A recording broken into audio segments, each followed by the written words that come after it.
Olá, a paz do Senhor. Eu gostaria de trazer para vós outros algumas curiosidades do judaísmo em relação à grande importância da palavra de Deus. Nós possuímos hoje a Bíblia Sagrada. Como ela chegou a nós? Como a Bíblia foi traduzida? Qual a sua origem? Quais são os nomes que nós ouvimos algumas vezes, como por exemplo, o que é a Torá? O que é o Talmud? O que é a Mishnah? O que é a Tanakh? Existem palavras que nós não conhecemos e eu quero trazer um pouco disso para vocês nesta hora. Vamos lá?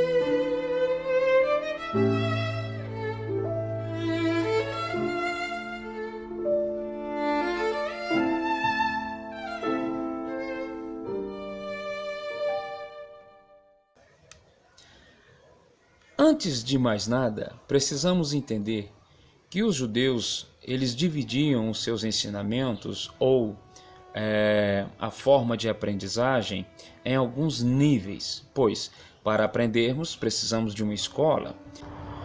Primeiramente, vamos aprender o que é isso.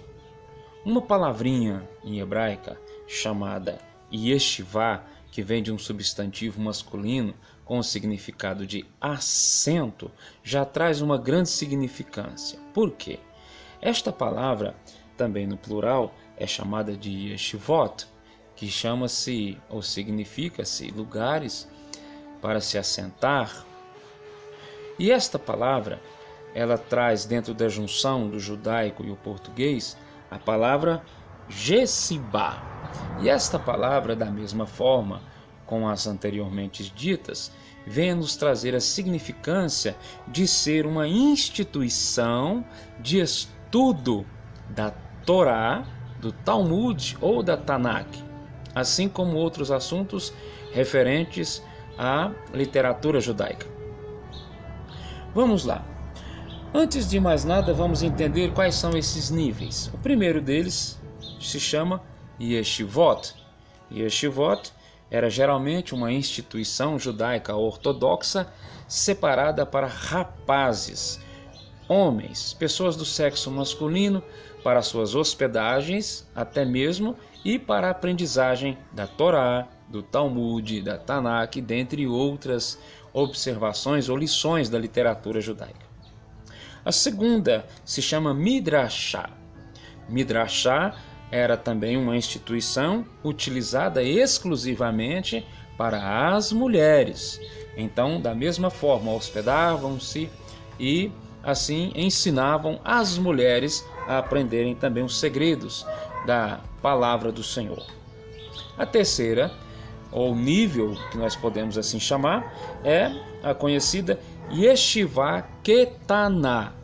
Esta palavra Ketaná, ela vem a trazer a significância de júniors ou pequena. Então era uma instituição de ensino para os menores, justamente referindo-se àqueles que ainda estão no ensino médio. Era uma instituição de ensino a meninos em idade do ensino médio. A outra instituição, a quarta, ela se chama Yeshivá Gedolá. Esta palavra Gedolá, ela vem a trazer o significado de senhor ou superior, que refere-se às instituições pós-ensino médio. E ainda há uma outra, a quinta, chamada de Kollel.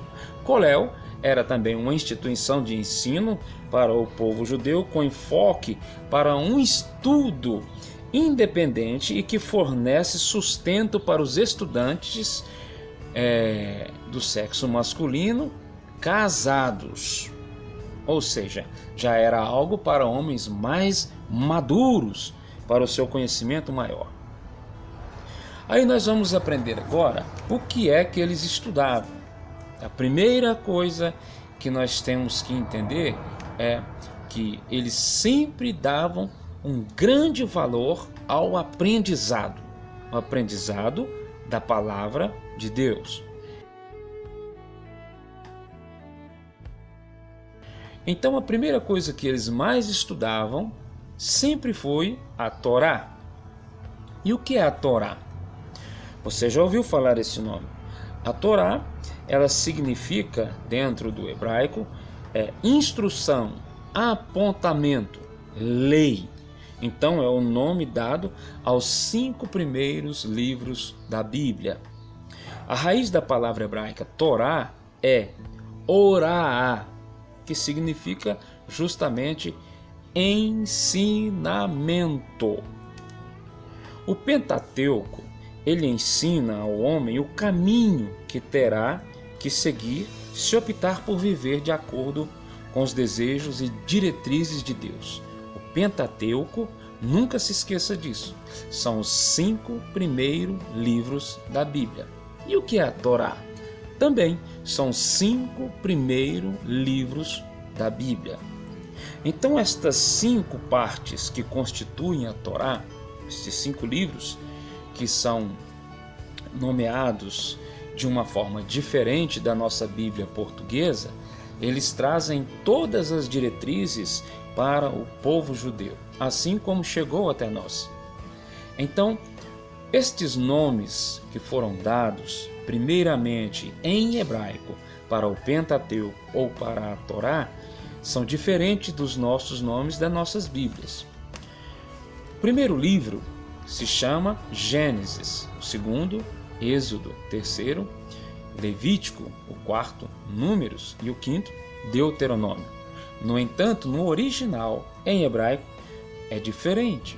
Estes nomes são chamados conforme as primeiras palavras de cada um dos livros. Veja o exemplo. O primeiro livro se chama, em hebraico, Bereshit. Bereshit significa no princípio ou a origem. Quando você começa a ler o livro de Gênesis, lá está escrito: no princípio criou Deus os céus e a terra. Então, ele dá o nome ao livro conforme as primeiras palavras que são escritas no livro. O livro de Êxodo é chamado de Shemot. Shemot significa os nomes. Esta é uma Torá e ela está em português e em hebraico. Então eu vou mostrar para vocês que aqui nas primeiras palavras do livro de Êxodo, vocês vão encontrar justamente o nome do livro. Êxodo, capítulo 1, versículo 1. Veja, e estes são os nomes dos filhos de Israel. Então, conforme está escrito, estes são os nomes, eles deram o nome a este livro de Shemot, que significa os nomes. Mas por que na nossa Bíblia está escrito Êxodo? Simplesmente porque nesse livro foi narrado a grande saída do povo de Israel do Egito. Com isso, então, eles deram o nome a Êxodo, ou saída. O terceiro livro se chama Vaikra, em hebraico. Para nós é Levítico. Vaikra significa e chamou. Então, no original, na Torá, está escrito e chamou. Veja a primeira linha, ou o primeiro versículo. E chamou a Moisés e falou-lhe o Eterno. Então, eles deram nome a este livro conforme as primeiras palavras que nele está escrita. Qual o nome de Levítico? Vaikra, e chamou. Quando deram o nome a ele de Levítico, para muitos rabinos, estudiosos ou líderes da fé judaica, acharam que não foi correto este nome, chamá-lo de Levítico. Por quê? Porque quando se chama o livro de Levítico, está dizendo que os levitas tiveram primazia no livro. E isso não ocorreu, pois os sacerdotes é que sim, puseram-se mais em favor de trabalhar nas descrições desse livro. Então, para os rabinos, esse livro não deveria se chamar Vaikra, mas sim Kohanim, ou sacerdotes. O outro livro que nós observamos, o quarto livro, se chama Números. O livro de Números também não é diferente. Bamidbar. Bamidbar significa no deserto. Então veja o que está escrito no primeiro versículo. E falou o Senhor a Moisés no deserto de Sinai. Então eles deram o nome do livro conforme esta primeira palavra, no deserto. Algumas leituras vai estar no ermo. Então ele possui este nome com este significado. Bamidbar, no deserto. E por que deram o nome de Números? Justamente por causa do censo assim feito com o povo de Israel, conforme a numerologia do censo dos habitantes do povo de Israel. E o quinto livro, ele se chama Deuteronômio. No entanto, no original, ele se chama Devarim. Devarim significa palavras. Olha o versículo 1. E estas são as palavras. Então, com isso, deram um nome a este livro. E estas são as palavras que falou Moisés a todo o povo de Israel. Mas, lá na frente, deram o nome dele de Deuteronômio. Mas por que Deuteronômio? Deuteronômio, no capítulo 17, no versículo 18, ele possui um versículo, o qual diz que nele que diz que seria feito um outro livro diante dos sacerdotes, que deveria também ser lido, né, todos os dias da vida. Então, a palavra Deuteronômio, ela vem significar segunda lei, ou repetição da lei. Então, conforme o versículo 18 do capítulo 17, eles acharam por bem de dar este nome a este livro, por escrever outro livro. Ok? Muito bem. Agora, como nós já aprendemos sobre o assento, onde eles aprendiam, os seus níveis de educação, aprendemos o que é, pelo menos basicamente, o que é a Torá e sua divisão. E agora vamos aprender o que é o Talmud. Vocês já ouviram falar nesse nome? O que é o Talmud? O Talmud é um livro sagrado do povo judeu com registro das discussões rabínicas que pertenciam à lei, à ética, aos costumes, à história do judaísmo. Trata-se da filosofia judaica e muitos assuntos envolvidos com seus costumes, a sua ética, a sua lei e assim sucessivamente. O Talmud em hebraico significa estudo. Olha a importância que eles dão à palavra. Então, em hebraico, estas palavras, ou esta palavra, significa literalmente estudo ou aprendizado. Ele é uma coletânea de livros sagrados dos judeus com um registro das discussões rabínicas que pertencem a esses assuntos, sobre a lei, sobre a ética, sobre os costumes, sobre a história, sobre a filosofia judaica e assim sucessivamente.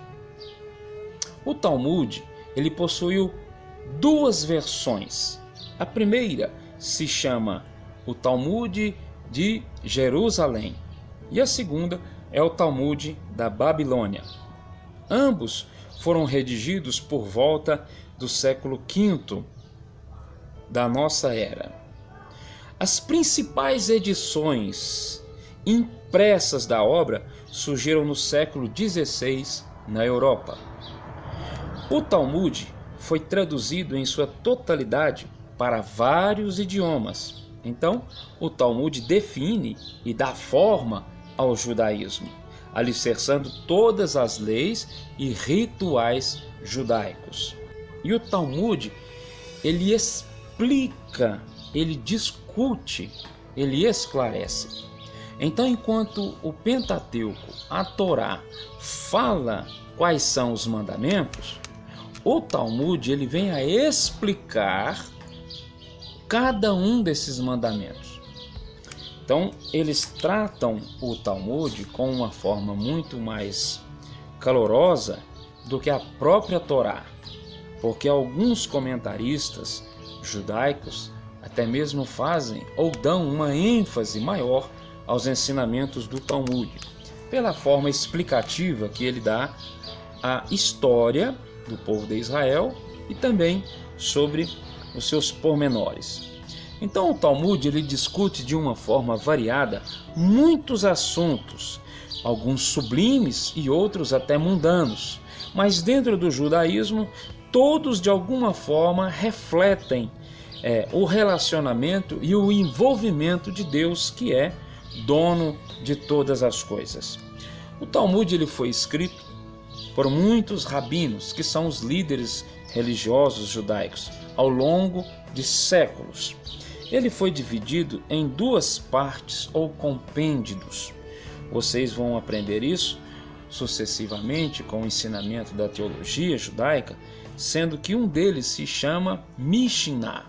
A primeira parte é chamada de Mishnah, que apresenta as leis e as ordens.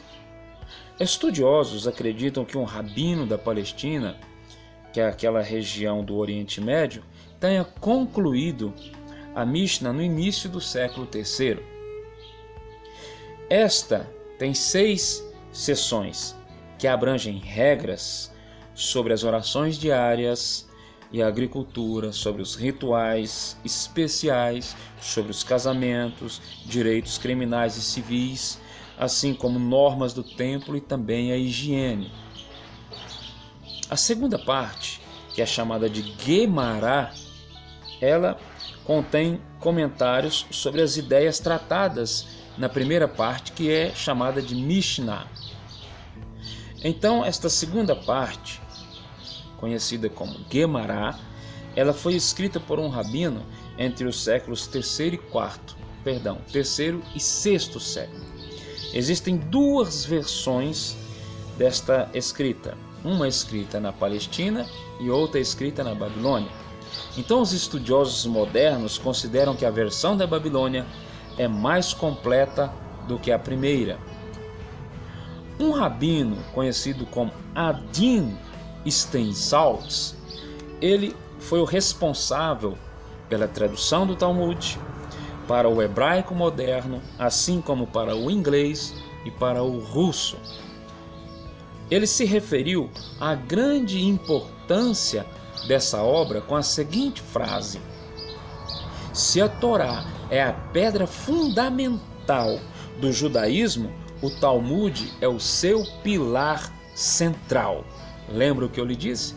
Para eles, para o povo judeu, o Talmud, em certo ponto, tem mais importância do que a própria Torá, porque dentro do Talmud eles esclarecem as suas dúvidas que encontram dentro da Torá. Com isso vemos que o Talmud ele é um texto central para o aprendizado rabínico. Ele tem, inclusive, outro nome, ou é conhecido por outro nome, Shas. Este nome é uma abreviação da palavra hebraica Shisha Sedarim, que significa 6 ordens. Como eu havia dito a vocês, tanto na Mishnah ou na Guemará, nos 2 códices ou divisões do Talmud, nós vamos observar que lá falamos sobre algumas leis que eles executam. E estas 6 ordens são justamente estas 6 leis ou divisões ou ordens dentro dos seus ensinamentos. A primeira é conhecida como Zeraim, que significa sementes. Essa discute sobre as rezas, as bênçãos, dízimos e as leis agrícolas. A segunda se chama Moed. Moed trata-se do festival. Então ela é referente às leis de Shabat, sábado, e das festas judaicas. A terceira, ela é chamada de Nashim. Nashim significa mulheres. Então ela trata acerca do casamento, do divórcio, algumas formas de juramentos e as leis do Nazir, onde vocês já ouviram falar do Nazireu. A quarta se chama Nezikim, trata-se dos danos. Esta refere-se à lei civil e à lei criminal, funcionamento dos ditos tribunais e dos seus juramentos. A quinta se chama Kodashim. Kodashim significa coisas sagradas. Essa refere-se acerca dos rituais eclesiásticos, as atividades do templo e também das leis alimentares. A última, a sexta, se chama Tahorot. Tahorot significa purezas, relativo às leis da pureza e impureza, incluindo a impureza do morto, as leis da pureza dos rituais sacerdotais e também das leis da pureza familiar, como por exemplo as leis menstruais, assim como outras leis nesta ordem. Observamos então aqui sobre o que é, quais são as divisões do ensinamento judaico. Nós observamos o que é, basicamente falando, o que é a Torá e suas divisões, o que é o Talmud e as suas divisões, e agora nós vamos falar o que é a Tanakh. Você já ouviu falar desse nome? Tanakh? Ora, alguns já ouviram falar e sabem que trata-se de um livro. Inclusive você pode comprar esse livro em hebraico e em português e assim aprender muitas coisas da cultura hebraica. A Tanakh também é chamada de Hamisha Shunshei Torah, que são as 5 partes da Torá. Olha que interessante. Ela constitui o texto central do judaísmo. É mesmo? Mas não era o Talmud? Sim, mas eu já te explico, pois o Talmud também estuda a Tanakh. Ele precisa da Tanakh para ter as suas vertentes.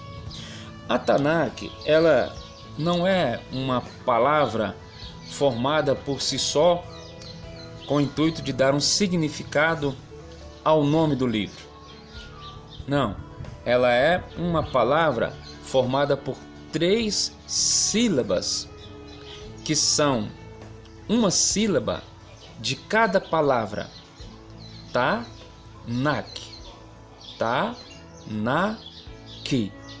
Então o Ta é de uma palavra, o Nak de outra palavra e o Ki de outra palavra. Esta palavra é conhecida como acrônimo, quando faz a junção de algumas palavras e forma uma só.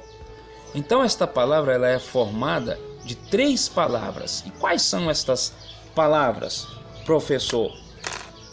Tanakh, ela é formada por 3 palavras, sendo elas a Torá, o Neviim e o Ketuvim. Ixi, agora complicou tudo, meu Deus. Que palavras são essas? A Torá eu já aprendi, mas agora o que é Neviim e o que é Ketuvim? Já te explico. A Torá é a mesma coisa que o Pentateuco, os 5 primeiros livros da Bíblia. Neviim já trata-se dos livros proféticos. E Ketuvim já trata-se dos livros chamados de escritos, o qual compõe os livros históricos e também cânticos. Então estes livros, todos eles juntos, formam a Tanakh. Então, A Tanakh vocês já entenderam. Torá, os 5 primeiros livros da Bíblia, Neviim, que são os livros proféticos, e Ketuvim, os livros históricos e cânticos. Gênesis, Êxodo, Levítico, Número, Deuteronômio. Torá, os primeiros livros, 5 livros da Bíblia. Os livros proféticos, eles partem de Josué e vão até o profeta Malaquias. Todos os livros proféticos. E Ketuvim são os escritos, ou juntamente com os cânticos, sendo eles Salmos, Provérbios, Jó, Cantares, Rute, Lamentações, Eclesiastes, Ester, Daniel, Esdras, juntamente com Neemias e Crônicas. Relembrando, nós já falamos sobre as divisões do ensinamento, o que é a Torá, nós falamos o que é a Tanakh, nós falamos o que é o Talmud, e agora vamos falar da Septuaginta, que vem a significar, partindo-se também do latim ou do grego, tradução dos 70 intérpretes.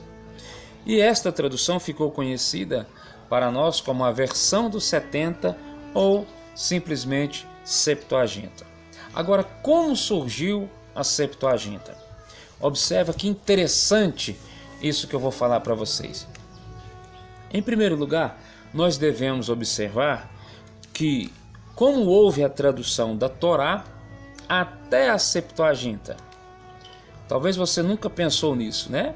Pois bem, vejamos que alguns das primeiras traduções da Torá judaica começaram durante o primeiro exílio na Babilônia, quando então o aramaico também era e passou a ser uma língua frequentemente usada pelos judeus. O aramaico era a língua falada na região da Mesopotâmia, na região onde viviam os babilônicos, onde então os judeus estavam no cativeiro. Como eles ficaram lá durante 70 anos, logo aprenderam o aramaico, e eles trouxeram com eles da Babilônia esta linguagem. Então, foi necessário surgir uma outra palavra hebraica curiosa, chamada de Targum. O que é o Targum? O Targum, dentro da etimologia hebraica, vem a ser um substantivo masculino que significa tradução e comentários do Antigo Testamento.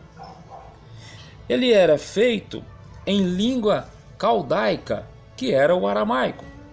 Tendo que aprender o aramaico, e com isso o Targum veio para traduzir para eles o que estava escrito na Torá antiga, né, ou na Tanakh, para levar a eles a aprendizagem.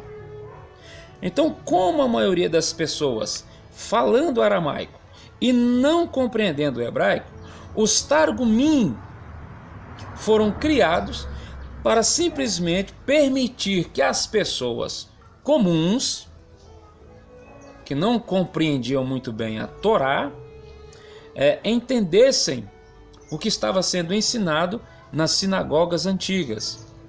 Pois quando iam para o aprendizado, lá então eles ensinavam através do aramaico.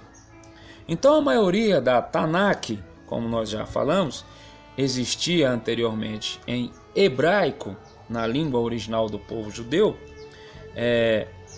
Muitos daqueles que saíram do cativeiro e voltaram para as terras de Judá, posteriormente foram viver em territórios vizinhos, como por exemplo no Egito. E 1/3 da população do Egito era de judeus. E muitos desses judeus, ou a grande maioria, falavam o aramaico, pois não viveram juntamente com os judeus da própria língua em Israel. Então muitos deles falavam o aramaico e também o grego.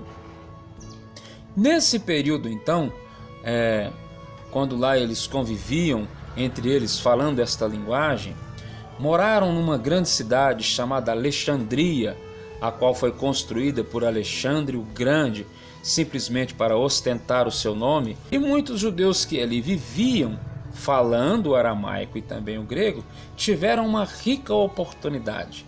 Qual foi? O rei faraó, chamado Ptolomeu II Filadelfo, que nasceu em 309 a.C. e governou até 281, quando houve a sua morte, em 246, quando houve a sua morte, ele então, vendo que aquele povo tinha o hábito de ir para as sinagogas e estudar aquela palavra, buscar o conhecimento, e como ele também era interessado em aprender um pouco mais, o rei Faraó veio a contratar um grande grupo de judeus que tivessem a capacidade, fluente tanto no grego koiné quanto no hebraico, para que então estas pessoas fizessem essa tradução para a língua grega. Então ele contratou 72 rabinos, sendo 6 de cada tribo de Israel, os quais, dizem a história, trabalharam na tradução desta Tanakh para o grego, para facilitar a leitura de todos. Então esses homens, esses 72 rabinos, que compreendiam muito bem o hebraico e o grego, fizeram essa tradução em 72 dias, como dizem os historiadores. E estas pessoas produziram então a nossa conhecida Septuaginta.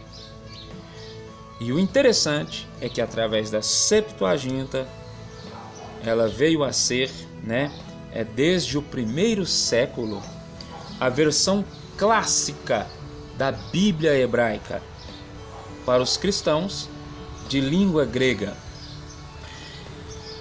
E o mais importante disso tudo é que através da Septuaginta hoje nós possuímos as nossas Bíblias Sagradas, porque nós através dela fizemos a Vulgata Latina.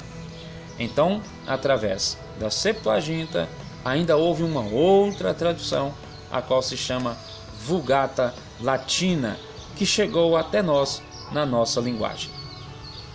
Ok? Muito bem. Então nós aprendemos, fazendo uma revisão, nós aprendemos sobre os níveis de aprendizagem, falamos sobre a Torá, falamos sobre o Talmud, falamos sobre a Tanakh e falamos sobre a Septuaginta.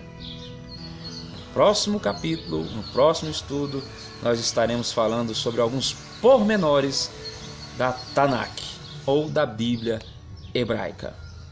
Até lá e fiquem com Deus.